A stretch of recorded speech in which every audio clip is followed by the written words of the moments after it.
You get a visionary, a super good technician who starts something, no management. And that's where they stall out or fall apart altogether. I've had to force myself to be a manager because we're not at the business size where I hire a general manager or a CEO yet. So I've had to synthesize a way where I don't completely drive myself nuts, but also supply my company with management.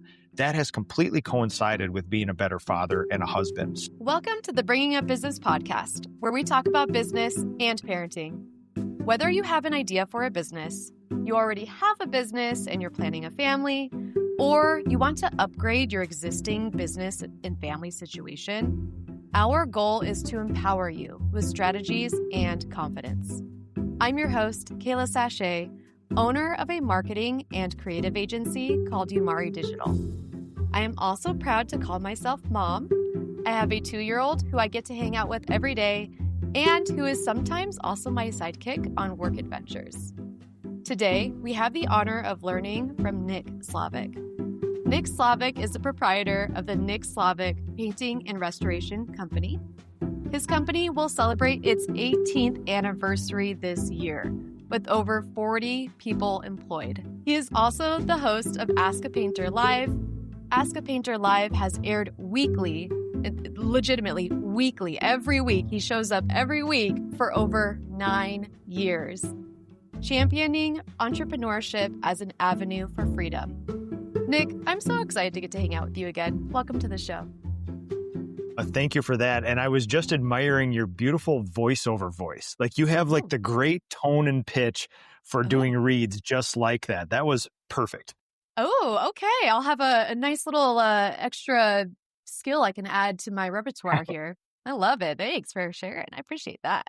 So let's dive into your journey because everybody's business and parenting journey is different. For you, which came first? What did that look like? Yeah, it all came at once. I got married. My wife was shortly pregnant after, and I started a business all in the same year. And I should also say I left a long-standing family business all in the same year. So it's a force majeure. Oh my goodness. What? Okay, wait a second.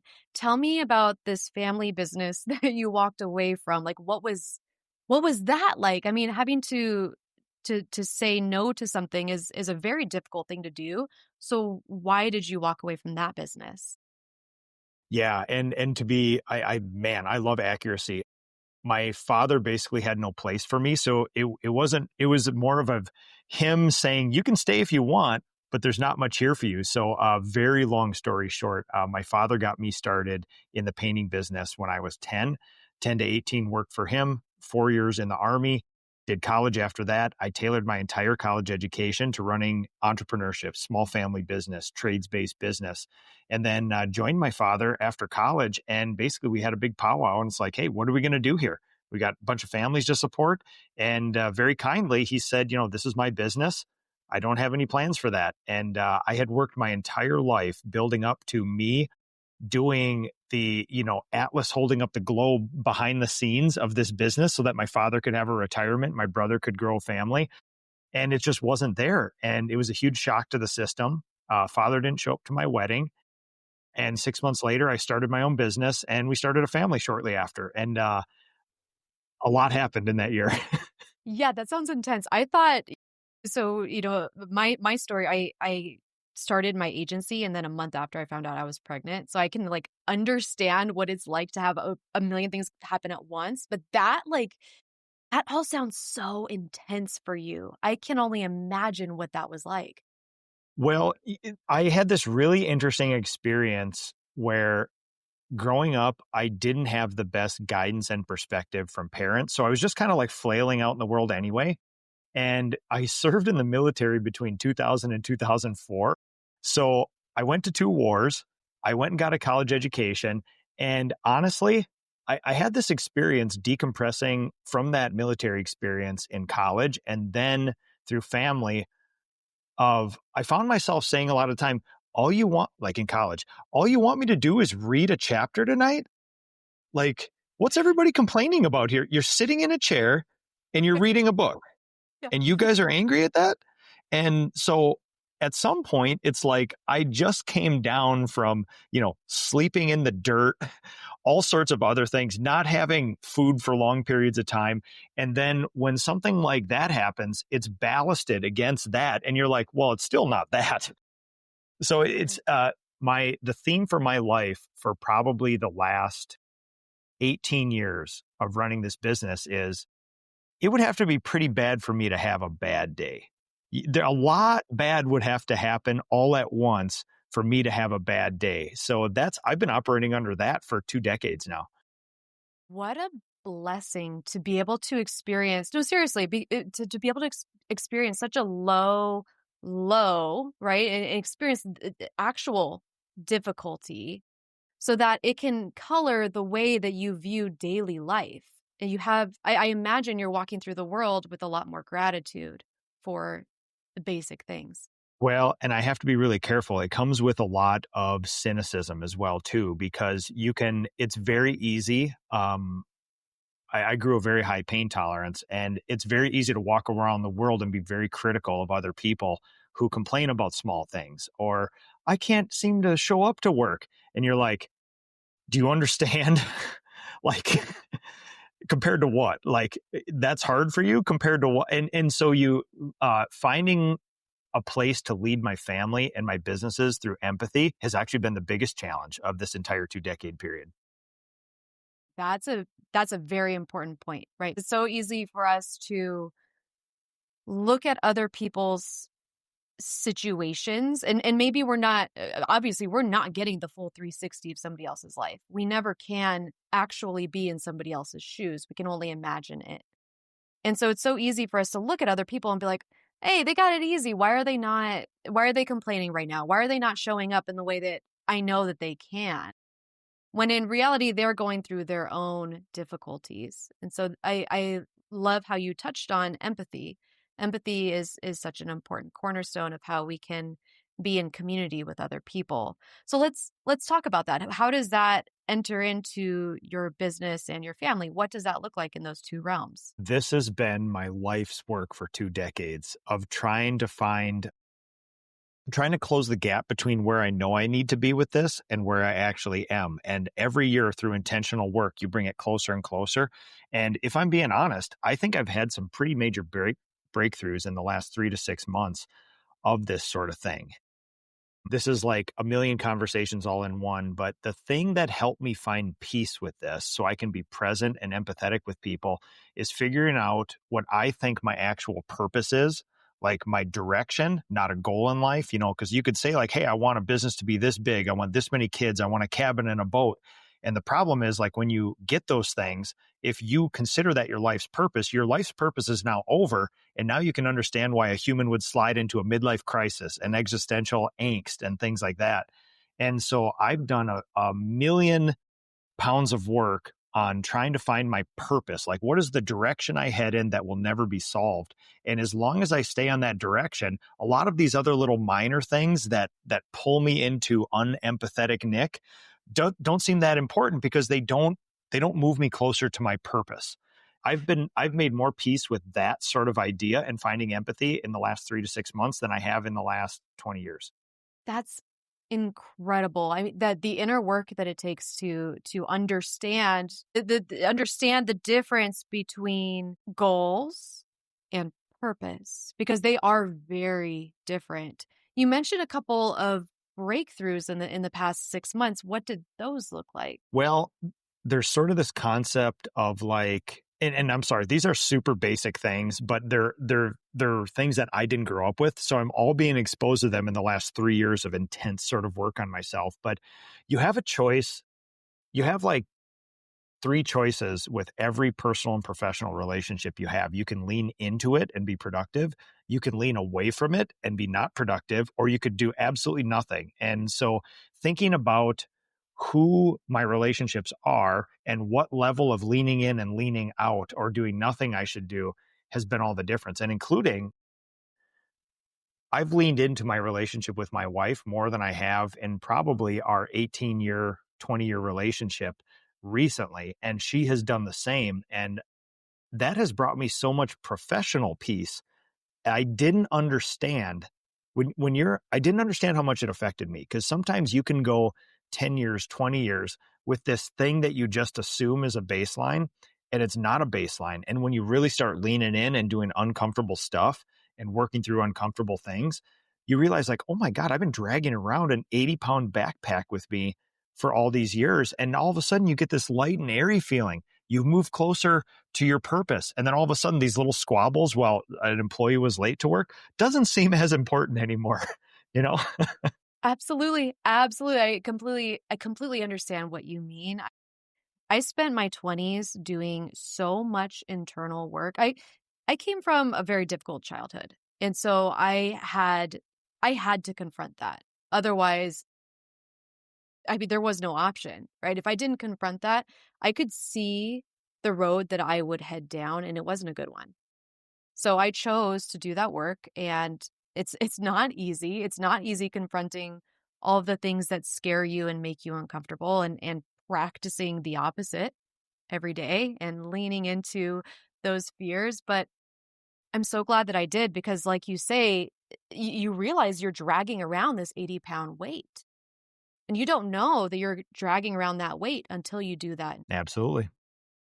So, what does leaning in with your wife look like? For me, the biggest problem is I have a unique personality, and by when a unique, not like I have a great personality. No, it's just unique. I tend to be the guy who cuts everyone off and races to a solution. I get very impatient. I'm very optimistic. So in discovering the difference between a human who wants to have a conversation with you for comfort or for solutions is a big thing. Yeah. And I just assumed, because I love brutality, I love solutions, I don't overlay any emotions on anything. I prefer when people criticize what I do in a helpful way so I can make improvements. Turns out, not a lot of other people enjoy that sort of walking through life with brutal feedback all the time. And that's how I kind of like, well, if I like this, I'm sure everybody else likes it too. That Yeah. is not the case. And especially with your significant other and your children and most of the people you interact with, a lot of people want to be heard. And so I've changed how I interact with my wife, how I interact with my kids, how I interface with my leadership team on one-on-one meetings, and how I interface with all my employees on a place of ask a lot of questions, listen, and see how far you can go without offering a solution. Let them come up with Oh. this. And that's Ooh. that makes me that gives me anxiety just thinking about that. I don't want to do that. It sounds like maybe you're more of a visionary. You have an idea for what can be done, what needs to be done, and you just want to implement that as quickly as possible. Did I read that Yeah, right? I have. Yeah. Yeah, for sure. I follow the traction model, and I am not an integrator. I am an absolute visionary. And I have this crazy modifier attached to it with this insanely impatient, insanely optimistic. So it's rapid action. And I kind of internally follow the scientific process where you come up with a hypothesis, you change a variable, you do a test, you learn from it, and you cycle through that so fast that it makes humans around you dizzy. But the best part is you iterate and learn, and so I can do 10 cycles through experiments and actually come up with something good before most people would be like, they're still kind of like feeling it out. And that's not always good. But in the things that I can control, it's actually been very helpful. Yeah, I can actually see that being very helpful for business specifically. So how do you nourish that while also taking care of your team and giving them the space to be human and share their ideas too? Oddly enough, so I have some interaction with a nonprofit, like a trade association that helps our industry, and we track a lot of stats from painting businesses all over the world. And we find a very unique thing that in painting businesses that I've recently found out is not unique to just painting, which is a lot of people are like me. I was a master craftsperson. I can restore a cathedral. I can gold leaf. I can paint the ceiling in your house. I can do anything coating wise. People like me will start a business because we can't find anywhere to work that will support us because there's just a bunch of unprofessionalized businesses. So you have a master technician who's also a visionary. The thing that's missing in the middle is any form of management. And management is listening, asking questions, constant support, office hours. That is not a visionary and that is not a master technician. So the majority of paint businesses in the United States are completely managementless.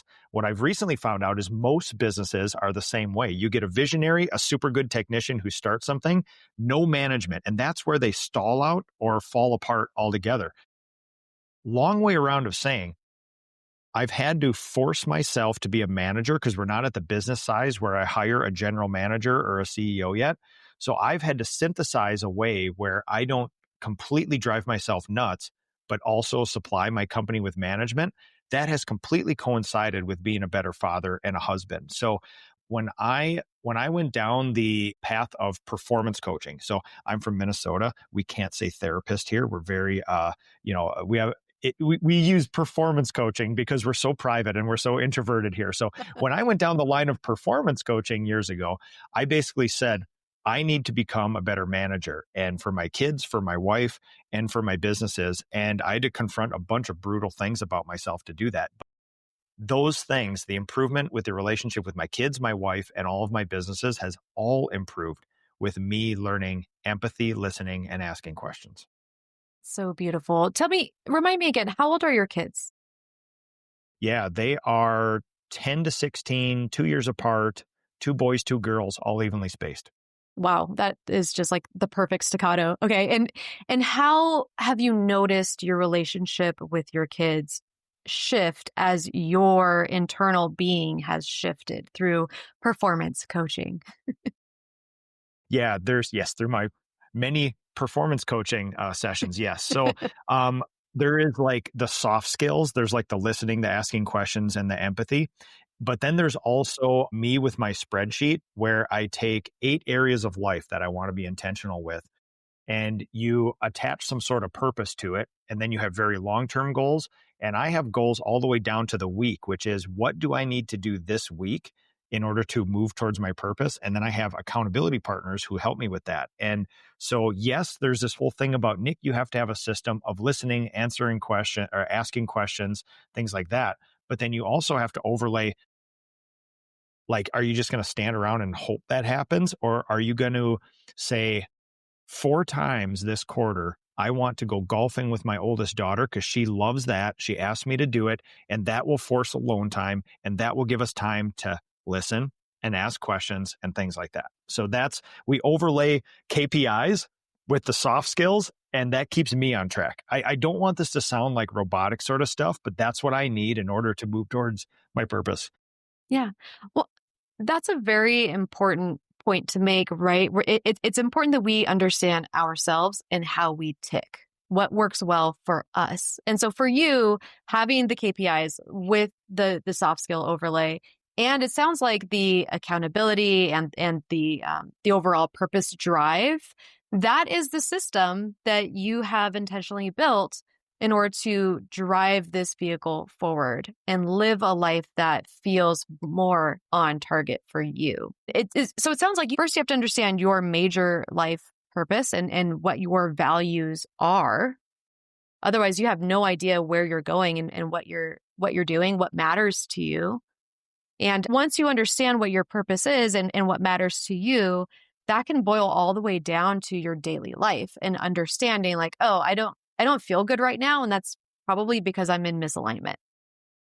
Something just isn't Listen, working. one of the things that I work with a lot of my employees on too, other paint business owners too, is the concept of dissonance. And dissonance is, how I understand it, is the difference of where you think you should be or know you should be and where you are now. And that is that 80-pound backpack on your back that sometimes we don't realize if we're not intentional about knowing where we should be. It can be this stress that just grinds you to dust. And sometimes you don't even know what the cause is. And that is, it's that dissonance that like, I worry when people don't have dissonance all the time, if I'm being honest. Right. Yeah. Because if somebody doesn't have dissonance, that means that they're in la la land, maybe, right? There's no awareness.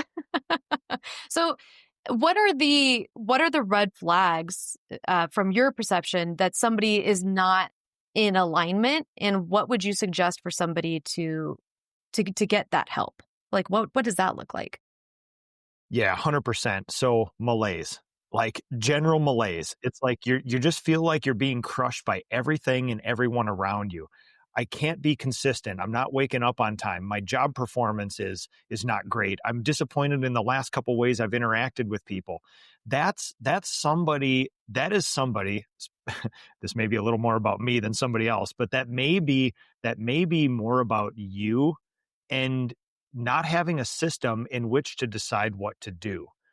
So I also love a good oversimplification. And I got introduced to this a bunch of years ago where once you do a little work on what your purpose is or what direction on the compass, not an exact degree, but like, you can even just take a vector. Like I don't know for sure, but this general area that I'm going to head that way. Yeah. Once you know that, I boiled it down to a simple question, which is what I'm going to do right now move me closer to that purpose or farther away from it? So, you get a bunch of friends like, hey, let's take a golf weekend where all it's going to be is drinking and debauchery, and we're going to spend a bunch of money. And it's like, wow, that sounds like a lot of immediate fun, but Yeah. does it move it closer to my purpose? And typically the answer is like, no. And so Right. you feel much better about saying no to something like that when you know, like, no, this is my purpose. And that's actually going to move me farther away from it now. And that's not what I want to do. And if you truly believe that is your purpose, it's not a hard decision.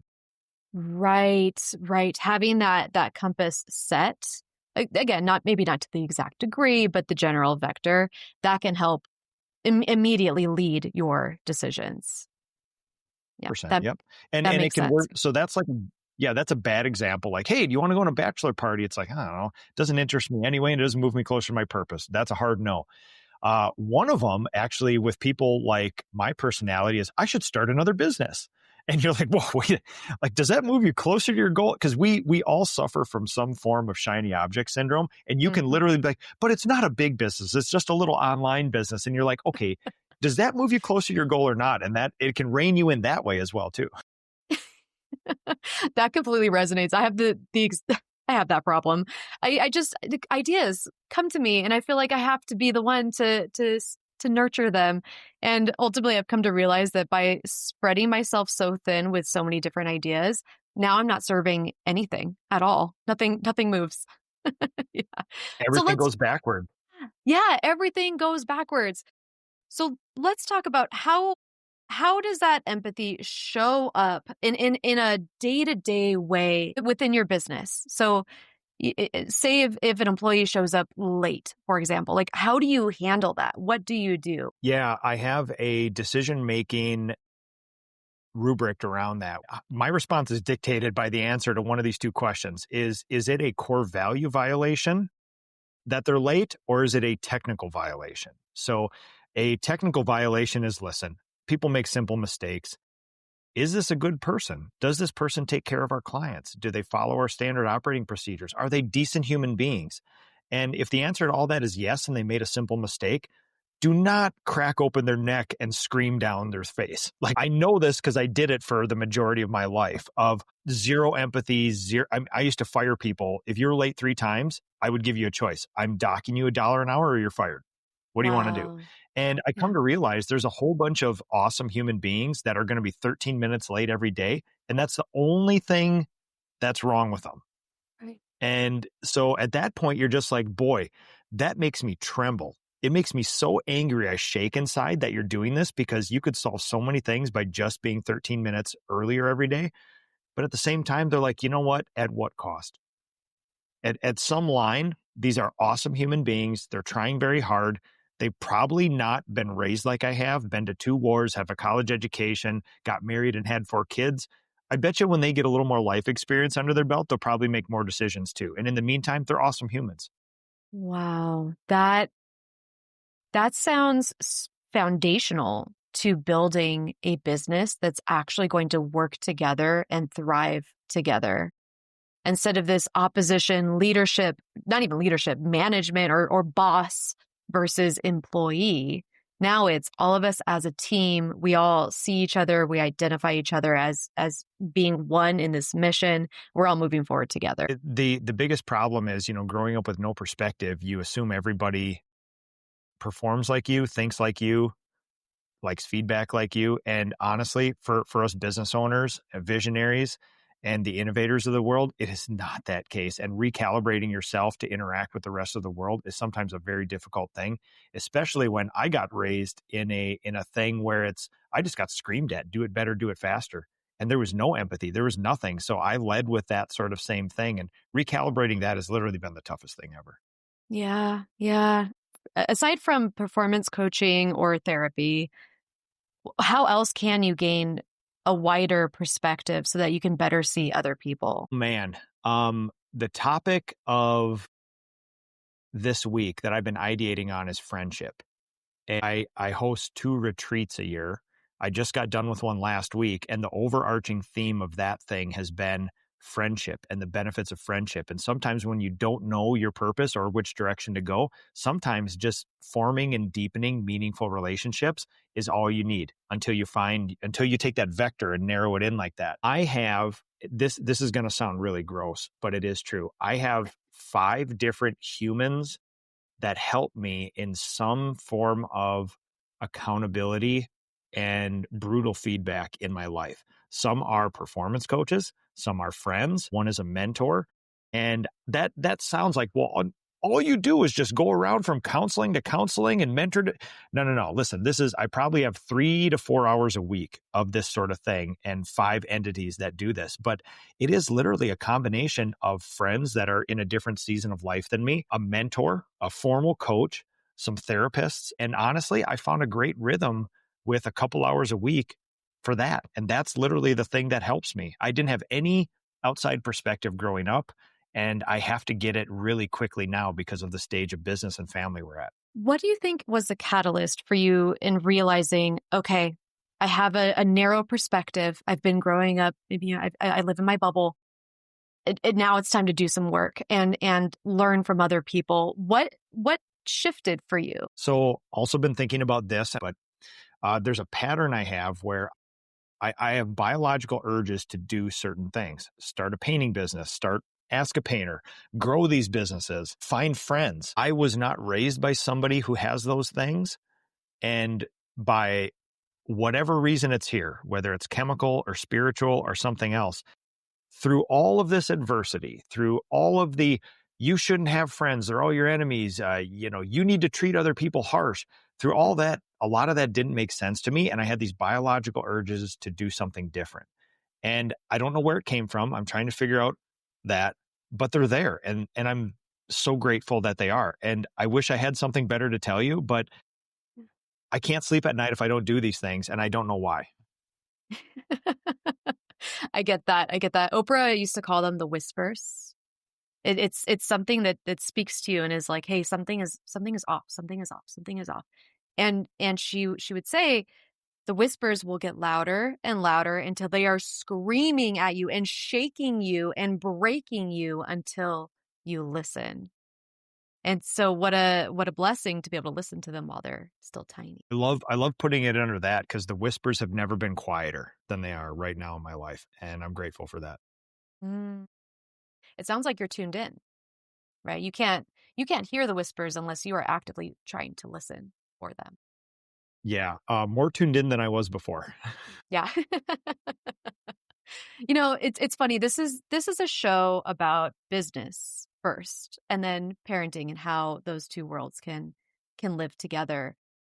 What's always so fascinating to me is that we will dive into conversations that are not so tactical, right? Like, what are the exact steps you are taking to technically grow and start and grow this business, right? Instead, what I find is that we get into conversations that are spiritual, that are the talk about personality and how we go about the world. Because realistically, zooming out, having a business means that you are in community with other people and you are all trying to move toward the same goal. And when we understand how to work with other people, that seems to be the key that unlocks everything. And now, a quick message from our sponsor. Looking for a smarter, more secure way to manage and protect construction or remodel funds? At BuildSafe Escrow, They offer simplified escrow and draw services tailored specifically for the construction industry, ensuring your funds are protected every step of the way. As a trusted neutral third party, they release funds only when agreed upon milestones are met, providing transparency, security, and peace of mind for everyone involved. Whether you're building from the ground up or renovating a single room, Build Safe Escrow ensures every project moves forward with confidence and clarity. Build Safe Escrow milestone payments, transparent processes, trusted results. Visit buildsafeescrow.com today and learn why milestone-based payments and escrow are the future of construction.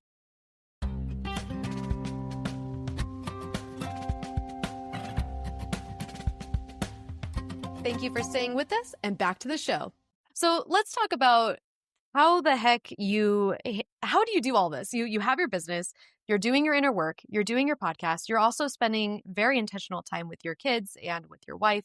What does your day-to-day look like? Yeah, and upfront and honest, I haven't always been this way, and I forsook. I don't know. My I don't know family has been forsaken for lots of years. That's a weird one. Yeah, in figuring out my place in the world and then deciding to rapidly grow a few businesses, my family did not see me for a lot of times. And when they did see me, fellow paint business owners who have done rapid scaling like I have, we like to joke that our favorite game to play with our kids was laying down, which is daddy comes home from work and I lay on the floor and you can crawl on me, you can throw stuff at me, but I'm laying down. That's the game we play tonight. So no, they haven't always seen me, and I haven't always been present, for sure. In recent years, another biological urge that I have is oversimplification, and that has been such a boon to what I do. Everything can be broken down, the fat cut off of it. Don't do one extra thing for one extra minute if it doesn't either help a human or return on your investment. And that has been a great biological urge. That's that whisper where I can't, if my 17-step standard operating procedure to paint a bedroom could be 16, I can't sleep at night because there's some fat to be cut off there. So I have broken the systems down in these businesses, even the management and the interpersonal systems, down to so beautiful and so simple that I own a residential painting and restoration company. I have the Ask a Painter as a brand. I do nonprofit work, and I have a real estate holdings company. And all in, if I really want to express and grow all these things, it's going to take about 50 to 55 hours a week. At its minimum, though, my business only needs about 12 to 15 hours from me for the painting business. Wow. Ask a Painter as a brand needs maybe 5 hours a week. The real estate holding company takes about an hour, and the nonprofit works takes about 2 to 10 hours, depending on the season of the year. So all in all, 4 huge entities, I can probably do the minimal amount of work in about 20 to 25 hours a week, 50 if I really want to lean in and do stuff. So I don't think you can carve any more fat out of there, honestly. That's pretty trim. That's like 99% lean right there. Very much so. Man, okay, hold on a second. You said 12 to 15 hours for a business, for your painting business that has 40 employees, right? Am I connecting these dots correctly?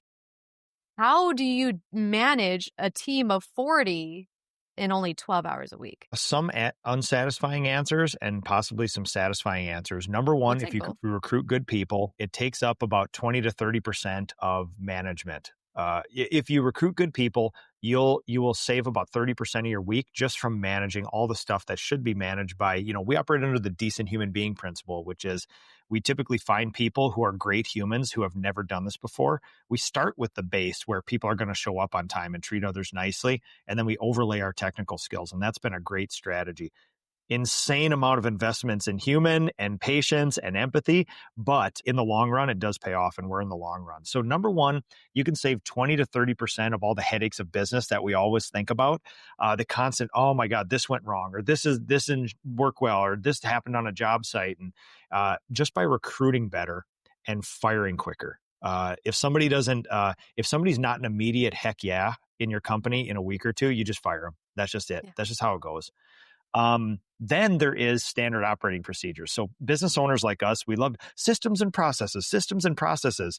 And then typically what we do is we sign up for 51 different apps use Zapier to connect them all. And we think that is what it is. And it's like, no, you've created spaghetti code and a very complicated system. And so what we do is we have like 4 interior painting processes, and each of them have a menu card, a standard operating procedure that fits on one page. And we train in our apprenticeship program those 4 standard operating procedures. We have time trials. All the gear is there. In my company, when we go to paint somebody's house, there's only one brush, one tape, one patch, one caulk, one type of wall paint, things like that. And just like we've taken selection crippleization out of that whole thing. It's like there's only one brush, so you don't have to select that. Then you have the business processes where we have broken down the major silos in the business to starting with who owns what. The estimators own this, the project managers own this, the coordinator owns this, marketing owns this, ops manager owns this. And everybody knows their job. So if somebody says, hey, there's a change order on a project, everybody knows that's an estimator. Kick it back to them, they do it. This is my job, that is your job. I'm here to support you. So clear lanes like that. And then there's the management and human processes, which is basically, if I can keep morale high, problems go down. People stay longer, and then it takes less management. So again, it's what I've found with the management process is hardcore weekly one-on-ones with my leadership team. Every single human on my leadership team gets a one-on-one meeting with me. And this is the thing that I've had to work on, which is I used to have a list of 81 KPIs, graphs, and metrics, and I used to tell them what to do before they asked for help. And now what I do is I sit down, we go to a coffee shop, and I say, how's your week? And then I just shut up for 45 minutes. And it's the most beautiful conversations ever. And we are so grateful that we talked. How does the hanging out at a coffee shop, how's your week conversation translate into hitting the KPIs though? How does that bridge the gap? Imagine a scenario where I need you to produce $1.5 million of residential repaint work with an average job size of 5130 and a gross profit of 45. You didn't do that last week. You need to do that. Go out there and do that. What do you need from me to do that? Like, this didn't work out. You need to get on these job sites. You need to bang trash can lids together. And so when you start a one-on-one meeting, the only time where that human individually interfaces with you with pointing out their faults, telling them what to fix, and telling them you better do this or next time it's not going to be great. That is if your one personal interaction with the boss is that every week, that's a wet blanket and you tend to not perform better or leave. But if you sit there and you connect with somebody personally, they feel ingratiated to you. I feel better about it. They love your company better. They will decide to do that extra thing. They will decide, we work a 4-day work week. So my project manager decided tomorrow that he wants to get this special door delivered. And he goes, Nick, it's Labor Day weekend, but I'm coming in tomorrow because I want to get this thing done. If all I did was lead with, you need to get out there, you need to be here Friday, it doesn't work. It's this long play of interpersonal interaction so that people are in with your culture so that they will just naturally do the things. And that has been the hardest thing for me to just trust as a process. Ooh, that trust. Because I can imagine, you're sitting there 45 minutes later, you've been listening to this other human being, hold the floor and your foot's tapping underneath the table. And you're just waiting like, okay, can we talk about like the actual things that really need to be talked about? So I can imagine that trust and just saying, you know what, this time spent is worth it because it will pay dividends later on. It's a pretty wild thing. And I found a ton of peace with this to the point where, my goal for the last 2 years has been to find my voice as a manager, not as a visionary and leader and not as a master technician, as that manager. And that is so against that. I would never hire me to be that. I don't have that. If I did a disc profile, you'd be like, you are the worst manager that's ever been invented on this planet. The problem is my company needs it, and I like to accomplish goals. So I am going to force myself to be a square peg in a round hole. So through finding my own voice, just like musicians and comedians do, I now look forward to these one-on-one meetings where for years I dreaded them. I found any way to get out of them, and that was a huge disservice to my people. So sticking in there, lots of performance coaching and everything else, you can synthesize your own way to be what your company needs until you can hire somebody who's better than you. Yeah, I love that. I love that. So it's like step up or hire out, basically. Step up or hire somebody who can do that step up for you. I talk with other business owners all the time. Like, but I hate one-on-one meetings. It's like, that's what your company needs though. Doesn't matter what you like. Like, what do you want to do here? Like, you then move backwards, go back to doing this on your own. Don't have employees. Like, that's a choice. Being a business owner, put your big boy and big girl pants on. It's not what you want to do. It's what your business needs. Yep. Yep. Yep. Yep. And that can be translated to parenthood too, right? Sometimes, a lot of times as a parent. That's all it is. I hate to make those parallels, and I'm very careful to say, like, talk with my wife. Well, when I deal with employees, I do this, and we can translate that to our kids. I'm very careful not to do that, but it is literally the same. Yeah. Yeah. You're managing a team, you're managing a family, right? And ultimately you want everybody to succeed and do well in life. So what are some things that you have done to help propel your marketing efforts, your sales efforts? What has that looked like over the years? Oh boy. It starts with sort of this spiritual goal in my companies of just kind of like we just talked about. If you are the owner of this thing and you don't want to grow, fine, do whatever you want. But if you do want to grow, you're going to have to solve labor and leads. And this is every business. You're going to have to find people to do the work. You're going to have to find work for the people to do. And what I find is that a lot of business owners go down the path of, well, I'm not good at that or I don't like it. I'm going to hire somebody else to do that for me. There are times when that is appropriate, but if you as a business owner hire an agency to find all your employees and then hire an agency to do all your marketing, you're going to pay a premium. These are things that you need to solve. You don't actually have to distribute the flyers or make the meta ads, but you have to manage the people who do that. And so that like taking a step back and saying, my purpose in this company is to solve labor and leads. And I'm going to devote an enormous amount of time and effort to that. It's typically going to be solved by me with my effort, a little bit of my money. If you start with that, then there's just a whole bunch of technical stuff. Like many trades companies right now are suffering from lack of leads. And most trades companies then just search up marketing company. And they will soon go bankrupt if they just hire a marketing company for a very small service-based business. And so part of this thing of saying, taking ownership of it and figuring it out yourself and not saying, well, they're marketing experts, they can just solve it for me. I've used about 8 different marketing vendors as tests through the Ask a Painter thing. They've come to me and said, hey, can I do some marketing for you? If I do well, will you mention my name? None of them worked out. And it's not because I'm better than them. It's just because I have the ability to lean in really, really hard and see how these leads affect our business and make changes based on that. When a marketing company will just put an ad out, send you a lead and say, job is done, I'll say, no. A lead is useless to me unless it turns into an estimate, unless it turns into a project. Right. Understanding you have to solve this, taking ownership of doing it, and then it's all the beautiful technical things underneath that you can just do. The constant scientific cycle of do an experiment, data, track the data. Just before we did this, I was updating my operations dashboard, and I think there's 12 different graphs on there that I have data feeding into my company where I can open that up and it gives me the immediate pulse of leads, sales, production, labor, materials, everything else. And that's what I love doing. That's what I like taking ownership of. And if it's going bad, I love to fix it. If it's going great, I'm happy to tell my people they're doing a good job. Yep. This is why you're doing well. That's exactly it. You are tracking what is working and you are cutting off what is not working. I can't tell you how many times someone has come to me because I run a marketing agency, right? And they say, Kayla, can you increase my sales by 15 times? And I'm usually like, no, I'm not a salesperson. I'm not working within your company. There's a very big difference. I am an external person who is helping to try different ideas for you, right? And we'll see what sticks and we're going to double down, right? But I'm not growing your company for you. I cannot do that work for you. You are the one running your company, not me. And having to differentiate that for them and also for myself too, because in the early years, I used to take offense and I'd be like, oh man, why did this person's company not succeed? Why did they tank? That's totally my fault. I should have done XYZ better as a marketer.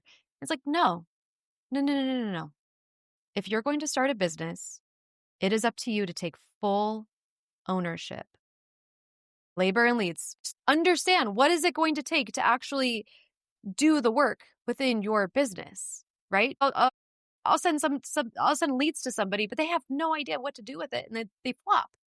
right? It doesn't go anywhere because they don't have that task force in place. I love that you mentioned that because it's telling. And this is not me bagging on marketers, but the most effective marketing agencies that I know of almost have to have a coaching arm for small businesses because the small business is way less sophisticated than the marketing company as far as data and analytics. So I find a lot of like marketing companies that interact with home service businesses, they also have to coach you on tracking estimates and completed jobs, sales training, and then like a lot of the coaching in my industry, because we're so fragmented and unprofessionalized, is you need to call these people back like really quickly. You can't just like, well, I do that on Saturday. It's like, no, that's not how the world works anymore. So Right. along the line of the other things we talked about, I do have empathy for a lot of people who interact with our trade. It is a two-way street.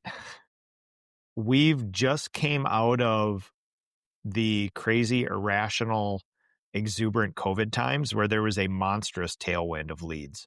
And what's more interesting that since 2007, 8, and 9, the housing crisis, the Great Recession, and the economic downturn, most home service businesses have been on a 10 to 15 year run where there's never been enough labor and there's been too many leads for us to handle. Again, when that is now your baseline, you just assume, oh, I'm killing it. Everybody loves me out here. These people, I tell them I'm booked out 2 years and they still want me to do their house. But where's all the good people? All these kids are stupid and lazy. Well, it's because there's not enough of us and the market is great and the labor force, everybody's employed. So there's not just a bunch of unemployed people walking around. Right. We seem to think that that's something we caused as business owners when it's really just the macro economy. Now, you go through a 10-year period after the Great Recession where just tailwind of leads. And I experienced the same thing. You go through COVID times where the United States government was airdropping $100 bills on the economy. Nobody could go to Italy because it was illegal, so they improved their house. So now all of a sudden you're just getting like, oh my God, this is not a lie. I'm getting 80 plus calls a week at the height of COVID for people wanting estimates. And at the Wow. height of COVID, I have an estimating team of 2 and I jump in where I'm needed. We were doing 60 to 65 completed estimates as a team per week. And this is my guys running ragged. We still couldn't keep up with demand. And then we think, oh, we're marketing geniuses. All these people want us. What I found in 2024 is that our leads in spring were cut in half. So we were getting 80 leads a week. Now we're only getting 40.